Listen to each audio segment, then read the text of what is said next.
The history of the Greenbrier Ghost may be one of the most unique stories in the annals of ghost lore. This strange tale from rural West Virginia is not only part of supernatural history, but of the history of the American judicial system as well. It remains a one-of-a-kind event, the only case in which the word of a ghost helped to solve a crime and convict a murderer. Hi folks, I'm Johnny and welcome to The Oddest. We've covered many stories and hauntings on this very channel, but this one is genuinely unique. A murder solved by the testimony of a ghost.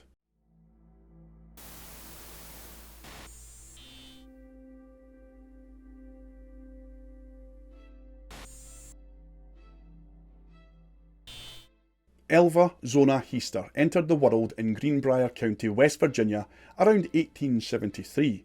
We don't really have much information about her early days or her upbringing in the Richlands area of the county, except for the fact that at some point she had a child out of wedlock, and they think it's round about 1895. Then, in October of 1896, she crossed paths with a man called Erasmus Stribling Shue. He was a bit of a wanderer, looking to settle down and start afresh in Greenbrier. His trade was a blacksmith, and it led him to James Cruikshank's shop right off the old Midland Trail. Back then, with all the roads unpaved and the county covered in rolling hills, Greenbrier was teeming with horses and cattle. This was perfect for a blacksmith like Erasmus to find plenty of work, and that is exactly what he did. It was getting towards the evening of January 23rd of 1897 when Erasmus Shue, a blacksmith out in rural West Virginia, was stoking the fire in the little shop. He had hoped to wrap things up early that night, but a last-minute order for some horseshoes had just come in. Erasmus knew that he was going to have to stay late to get this job done, so he called out to his young helper, an 11-year-old kid called Andy Jones, who was cleaning up in the back room. He called to Andy and said to him, "Look, I need you to go home and check on my wife, Zona." He did this because he wanted to ensure two things. Firstly, that Zona was aware that he would be working late, and secondly, if she needed anything, then Andy could assist her with errands around the house or any household tasks. Once the helper left the shop, Erasmus returned to tending to his fire, but his thoughts were consumed by Zona.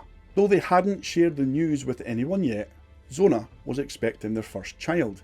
Despite having met only a few months prior to this, Erasmus and Zona had swiftly fallen deeply in love. Elva Zona Heister Shue, affectionately known by her middle name Zona, at the age of 23 possessed striking dark hair and dark eyes, along with a lively sense of humour. A true free spirit, she had spent her entire life on that farm and had rarely ventured far from home. When Erasmus showed up in Livesey's Mill, a quaint village nestled near the river at the base of the mountain, he and Zona immediately noticed each other.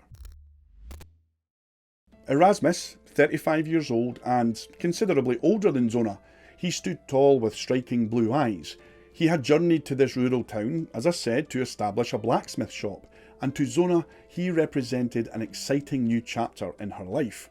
Zona's family, particularly her mother Mary Jane, well, she disapproved of her relationship with old Erasmus, mainly due to the significant age gap between them.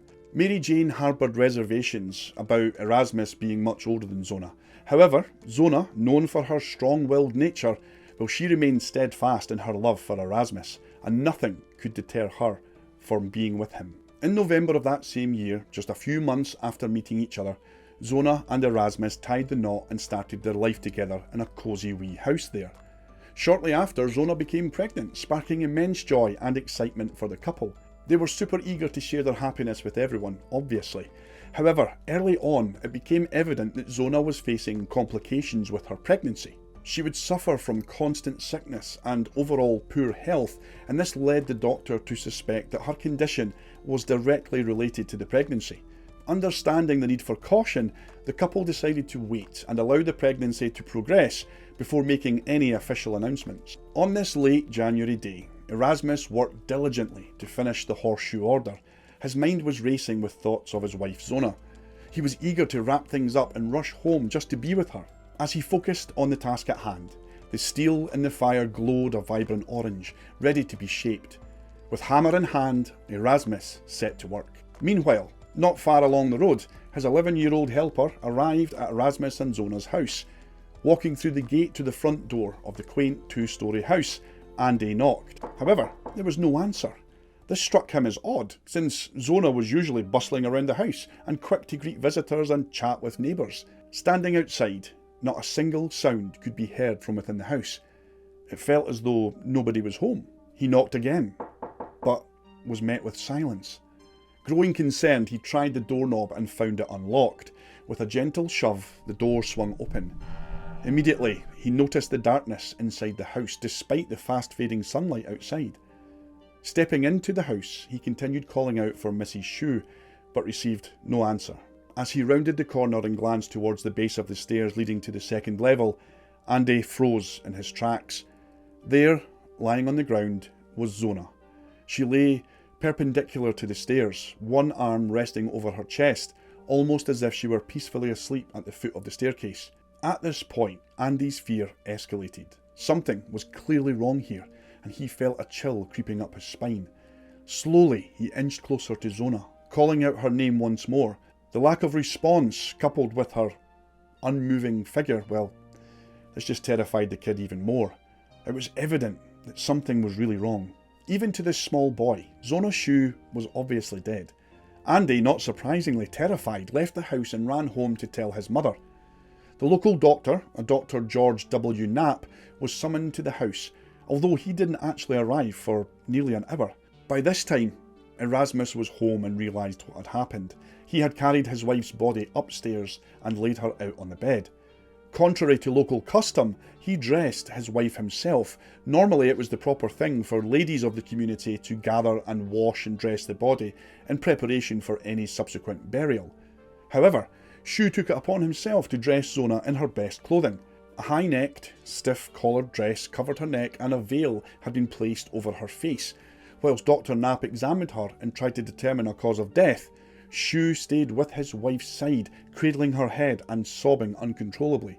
Because of Erasmus' obvious grief, Dr. Knapp gave the body a cursory examination. When he tried to inspect the body closer, Erasmus reacted so violently that the physician ended the examination and he left. Initially, he listed her cause of death as everlasting faint, and then as childbirth. Dr. Knapp sent someone out to notify Zona's parents, but word of the young woman's death quickly spread throughout the entire community. By late afternoon, two young men who were friends of Zona's, they volunteered to ride out to an area called Meadow Bluff and tell the Heasters family exactly what had happened. Their farm was located about 15 miles west of the Richlands, in an area near Livesey's Mill and the town of Raynell. They lived in an isolated area where a small scattering of homes and farms were nestled against the side of Little Sewell Mountain. When she was informed of the news of her daughter's death, Mary Heaster's face grew dark. On Saturday, January 24th, Zona's body was taken by carriage to her parents' home in an unfinished coffin provided by the Handley Undertaking establishment. Mrs. Heaster's husband and a handful of neighbours presided over the move, and they also brought along Erasmus with them to the mountain farm. He showed extraordinary devotion towards Zona's body, keeping a vigil at the head of the open coffin during the entire move. The body was then laid out in the Heaster's house for the wake. This event lasted all day Sunday, throughout the night and up until the time for burial on Monday. It gave neighbours and friends an opportunity to pay their last respects to the dead, give solace to the bereaved, and bring food for the family, and also to visit with each other. Those who came to pay their respects to Zona during the wake pointed out some fairly bizarre behaviour on the part of old Erasmus. His grief changed back and forth between overwhelming sadness and manic energy. He allowed no one to get close to the coffin, especially while he was placing a pillow on one side of her head and a rolled up cloth on the other. When asked about this, he explained that they were to help Zona rest easier. In addition, he tied a large scarf around her neck and explained tearfully that it had been Zona's favourite one. Needless to say, people started to talk. There was one person who did not have to be convinced at all any further that Shue was acting suspiciously about Zona's death, and this person was Mary Jane Heaster. She hated Erasmus from the very start and had never wanted her daughter to marry this stranger. She was even more against the marriage when Zona actually revealed in confidence to her mother that Erasmus had been married twice before. There was something wrong in all of this, and she knew it, but there was just no way to prove it. After the wake, Mary Jane took the sheet from inside the coffin and later tried to return it to Erasmus, but he refused it. Folding it back up to put it away, she noticed that it had a peculiar smell, so she washed it out. When she dropped the sheet into the hot water, the water inside the basin turned red. Strangely, the sheet then turned a pink colour. Mary Jane then boiled the sheet and then hung it outside for several days, but this pink-red stain, it just couldn't be removed. She interpreted the bloodstains as a sign that Zona had been murdered. That was when she began to pray. And pray she did. Every night for the next 4 weeks, Mary Jane prayed fervently that her daughter would return to her and reveal the truth about how she had died. A few weeks later, her prayers were answered.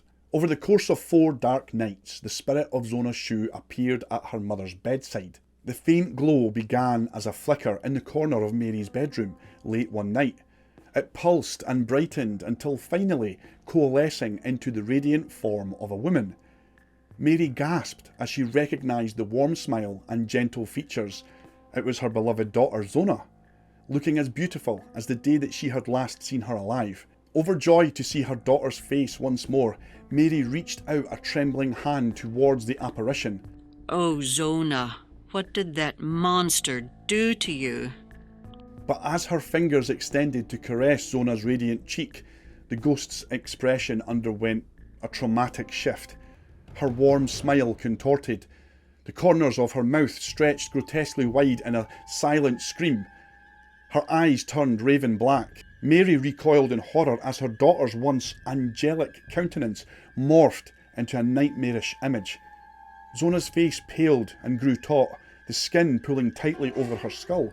Mary watched in petrified shock as her daughter's once beautiful face morphed into what she would later describe as pure torment. And then, as Mary watched in horror, the ghost's head slowly started to turn, and it continued to turn, bones cracking as it did. Now do you see what he did to me?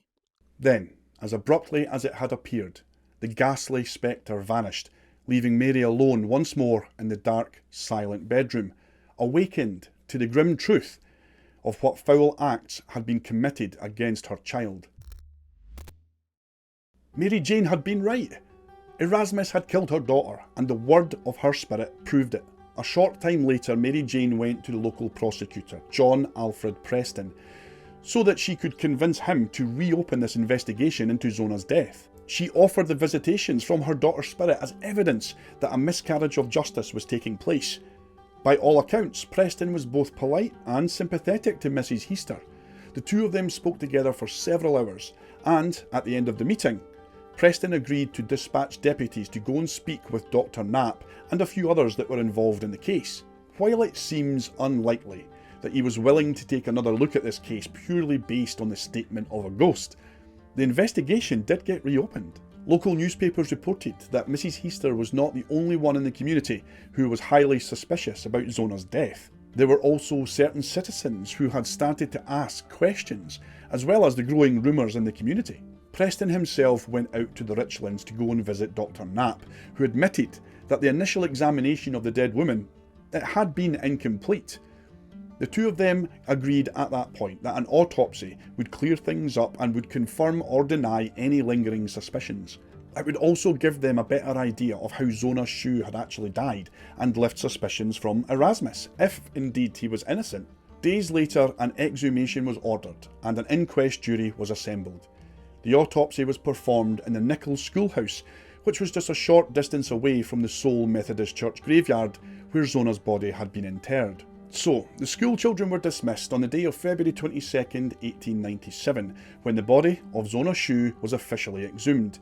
It was reported in the local newspaper that Erasmus vigorously complained about this exhumation. Of course he did. But it was made abundantly clear to Erasmus that he would be forced to attend this inquest if he didn't go willingly. In rebuttal to this, he replied that he knew he was going to be arrested. This careless statement indicated that he had at least guilty knowledge that his wife had been murdered. The autopsy lasted for 3 hours, with the doctors working under the uncertain light of kerosene lanterns. Zona's body was almost perfectly preserved though, thanks to the cold weather, which made this entire process that much easier. A jury of 5 men had been assembled to watch all of the proceedings, and they huddled together in this barely warm building with officers of the court, Erasmus, Andy Jones, the wee boy that found Zona, and other witnesses and spectators. The autopsy was carried out by the standard methods, which meant that an examination of all vital organs came first. After that, the doctors would then cut an incision along the back of the skull so that the brain could then be removed and further examined. This last step, however, well, that was not taken in the case of Zona Shu, because doctors quickly found exactly what they were looking for. It may seem strange that her broken neck wasn't found immediately, or that it wasn't more evident on the skin's surface, but doctors will tell you that this is one of the most difficult injuries to detect. It makes it even harder to tell in a corpse because the human head is naturally heavy in comparison to the rest of the body. When the muscles of the dead person are relaxed, the head tends to flop about a bit. In addition, the first vertebra is located deep inside the neck, directly under the skull. This makes it harder to find, and it would have been that much harder for rural physicians back in the late 1800s. The autopsy findings were quite damning to old Erasmus. A report on March 9th said that the discovery was made that her neck had been broken and her windpipe was mashed. On her throat were the telltale marks of fingers, indicating that she had been choked and that her neck was dislocated between the first and second vertebrae. Her ligaments were torn and ruptured. Her windpipe had been crushed to a point at the front of her neck. All of these findings were made public at once, upsetting many in the community. Erasmus Shu was then arrested and charged with Zona's murder. He was locked up in a small stone jail in Washington Street in Lewisburg. Despite the fact that, outside of spirit communications, the evidence against Erasmus was circumstantial at best, he was indicted by a grand jury and then was formally arraigned for her murder. He immediately entered a plea of not guilty. That's a surprise. While he awaited trial, information about Erasmus' unsavoury past began to surface, leading many to believe that Mary Jane Heister had been absolutely right all along. Zona had been his third wife. His first marriage to Ali Esteline Cutlip had produced a child, but that ended in divorce back in 1889. While Erasmus was in prison for horse stealing, she alleged in the divorce decree that Erasmus had been violent and frequently beaten her. In 1894, just 5 years later, Erasmus had married again, this time to a woman called Lucy Ann Tritt. Strangely, Lucy died just 8 months after, under circumstances that were described as mysterious. See, Erasmus claimed that his wife then, Lucy, had fallen and hit her head on a rock, but few believed him. Wisely, he packed up all of his shit and then left the area in the autumn of 1896, and then showed up in Greenbrier. In jail, Erasmus remained in good spirits. Good for him. Good for you, Erasmus. Whilst in there, he reported that his grieving for Zona had ended. In fact, he announced that he had a lifelong goal of having 7 wives. Since Zona had only been his third wife, and he was still a young man, well, he had a good chance of realising such a worthwhile ambition. He repeatedly told reporters that his guilt in this matter could not be proved. The trial began officially on June 22nd of 1897, and numerous people from the community testified against Erasmus. The highlight of this trial, of course, came with the appearance of Mary Jane Heister. Preston put her on the stand both as the mother of the deceased and also the first person to notice the unusual circumstances of her death. He wanted to make sure that she appeared both sane and reliable. So for this reason, he skirted around the issue of the entire ghost story, because it was bound to make her appear irrational, and also because it was inadmissible as evidence in court. The teller of this story in this case is Zona herself, and she could obviously not be cross-examined by the defence, and so her ghostly testimony would be hearsay anyway under the law. Unfortunately for Erasmus, his attorney decided to ask Mrs. Heister about her ghostly sightings. It seemed obvious that he was just trying to make Mary Jane look ridiculous in front of the jury. He characterised her visions as a mother's ravings and worked hard to show that she might have been mistaken about what she allegedly saw. He continued to badger Mary Jane for quite some time on the stand, but Mary Jane never wavered from what she had seen. When the defence counsel realised that the testimony was not going the way that they wanted, he dismissed her from the stand. By that time though, the damage was done, because, see, It was the defence and not the prosecution that had introduced this testimony about a ghost, so the judge couldn't tell the jury to exclude it from the record. It was apparent that most of the people in the community believed that Mary Jane had seen her daughter's ghost. Despite Erasmus' eloquent testimony in his own defence, the jury quickly found him guilty. 10 of them voted that he should be hanged, which spoke volumes about Mrs. Heaster's believability as a witness. However, this wasn't unanimous, and without a unanimous verdict of death, well, Erasmus was sentenced to life in prison. The sentence obviously didn't satisfy everyone in Greenbrier County, and on July 11th, a citizens group of anywhere from 15 to 30 men assembled 8 miles west of Louisburg to form a lynching party. They had purchased a new rope and were well armed with Winchesters and revolvers when they started heading towards the jail. If not for a man named George Harrah who contacted the sheriff in advance, Erasmus would definitely have been lynched by that mob. Harrah had reached out and contacted Deputy Sheriff Dwyer at the jail. It was said that when Erasmus was informed of this threat against his life, he became greatly agitated and was unable to even tie his shoelaces. Dwyer then removed him from the jail and took him to a place of safe refuge in the woods, a mile or so from town, and then he was able to return and disband the mob and take them back to their homes. Erasmus was moved to the West Virginia State Penitentiary in Moundsville on July 14th, where he lived for the next few years. He would then die on the 13th of March 1900 from one of the many epidemics, measles, mumps or pneumonia that had swept through the prison that year. At that time, the prison commonly buried unclaimed remains in the nearby Tom's Run Cemetery, for which no records were kept up until the 1930s, so there's been no trace of Erasmus that can be found today. Mary Jane Robinson Heaster, well, she lived to tell her tale to everybody that would listen. She died peacefully in 1916, without ever recanting her story about her visitation from her daughter's ghost. And as for Zona, well, her ghost was never seen again, but she has left a haunting and historical mark on Greenbrier County. It is one that is still felt today. In fact, a roadside marker along Route 60 still commemorates this case. Interred in nearby cemetery is Zona Heaster Shue. Her death in 1897 was presumed natural until her spirit appeared to her mother to describe how she was killed by her husband Edward. Autopsy on the exhumed body verified the apparition's account. Edward, found guilty of murder, was sentenced to the state prison. Only known case in which testimony from a ghost helped convict a murderer. So let's break this down. Was Zona's ghost actually present that night, seeking justice from beyond? Or was her mum, Mary Jane, just pulling off an incredible bluff, doing whatever it took as a grieving mother to expose the ugly truth about her daughter's death? Sure, the physical evidence of those nasty marks on Zona's neck and the crushed windpipe were clearly what nailed Erasmus in the end. I mean, no spooky ghost stories needed for that conviction. But we can't just simply write off Mary Jane's downright chilling description of her daughter's neck-twisting spirit visitation either. Could someone really make up something that specific and convincing in the depths of her grief? Or did Zona's restless soul truly make an appearance, guiding the living towards the justice that she deserved? Maybe her spirit found peace once that scumbag Erasmus got locked up. Then again, if it was all just an act, you've got to give some respect to Mary Jane's dedication to this story.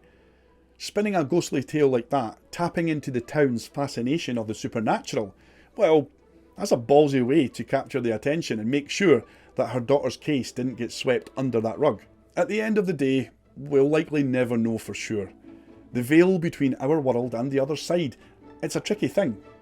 But one thing's certain, Zona's got her justice. Whether you believe an actual ghost was involved or if it was just the sheer force of a mother's love that made it all happen. That's it for this video, folks. Thank you ever so much for taking the time to watch my content. It's always appreciated. Stay safe out there. Tell someone that you love them. And remember, no matter what, keep smiling.